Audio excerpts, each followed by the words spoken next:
Hello everyone, Class 8 APC Books ML Agrawal, exercise number 4.2 question number 9 दिया गया है। Difference of two perfect cubes, यानी दो perfect cube हैं जिनका डिफरेंस जो है यानी अंतर जो है वो है 387। बात आ रही समझ में? यानी दो परफेक्ट क्यूब हैं। परफेक्ट क्यूब का मीन्स क्या है? जिनका हम क्यूब रूट फाइंड आउट कर सकते हैं।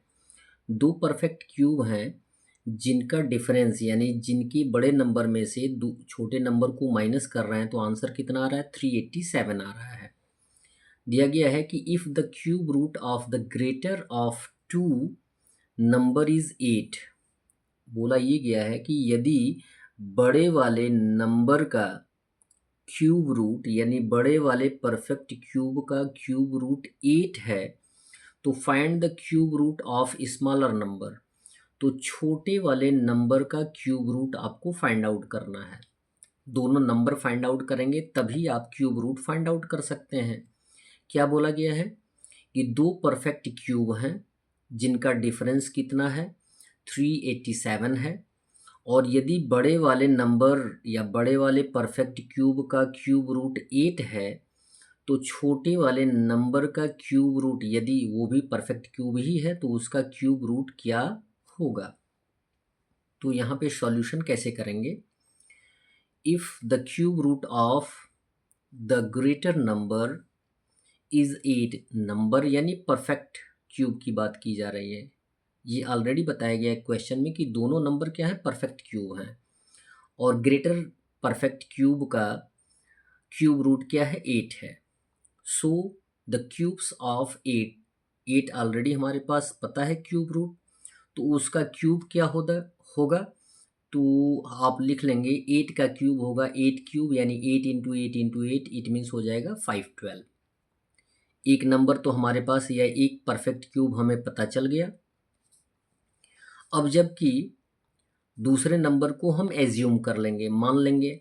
Late assume the smaller perfect cube is x cube. मान लेंगे कि दूसरा क्यूब जो है वो एक्स क्यूब है। पहला वाला तो हमें ग्रेटर नंबर मिल ही गया है 512। तो अकॉर्डिंग टू क्वेश्चन आपसे पूछा गया है कि बड़े वाले क्यूब में से छोटे वाले क्यूब को माइनस करेंगे तो आंसर कितना आएगा? 387 आएगा।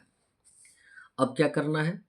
यहाँ पे एक्स क्यूब दिया गया है, नेगेटिव है तो नेगेटिव ही रहने देंगे। 512 को ट्रांसफ़र कर देंगे तो यहाँ पे माइनस का हो जाएगा। और यद्यपि यहाँ पे हमें कर लेना चाहिए था पहले ही।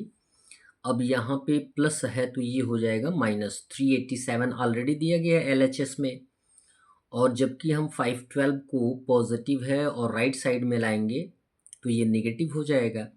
यहाँ पे रहेगा माइनस एक्स क्यूब इक्वल हो जाएगा 387 पॉजिटिव है और माइनस 512 जो है वो नेगेटिव, यानी दो इंटीजर है हमारे पास, एक नेगेटिव और एक पॉजिटिव। तो हम माइनस करेंगे, बड़ी वाली संख्या में से छोटी वाली संख्या को माइनस कर देंगे तो आंसर आ जाएगा 125। और जब बड़ी वाली संख्या नेगेटिव है तो आंसर भी क्या हो जाएगा? नेगेटिव हो जाएगा -125। यहाँ पे हम माइनस से माइनस को क्या कर देंगे? रिड्यूस कर देंगे।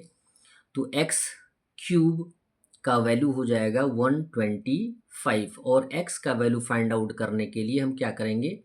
क्यूब रूट में रख देंगे 125 को। तो x इक्वल हो जाएगा क्यूब रूट ऑफ 125। और क्यूब रूट कैसे फाइंड आउट किया जाता है? फैक्टराइज करके।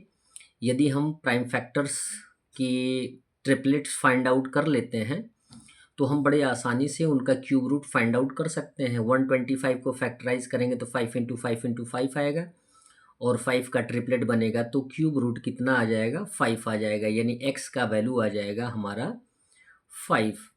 इट मीन्स आप ये कह सकते हैं कि दूसरे नंबर का क्यूब रूट कितना हो जाएगा? 5 हो जाएगा। ठीक है, इसको वेरीफाई भी कर सकते हैं।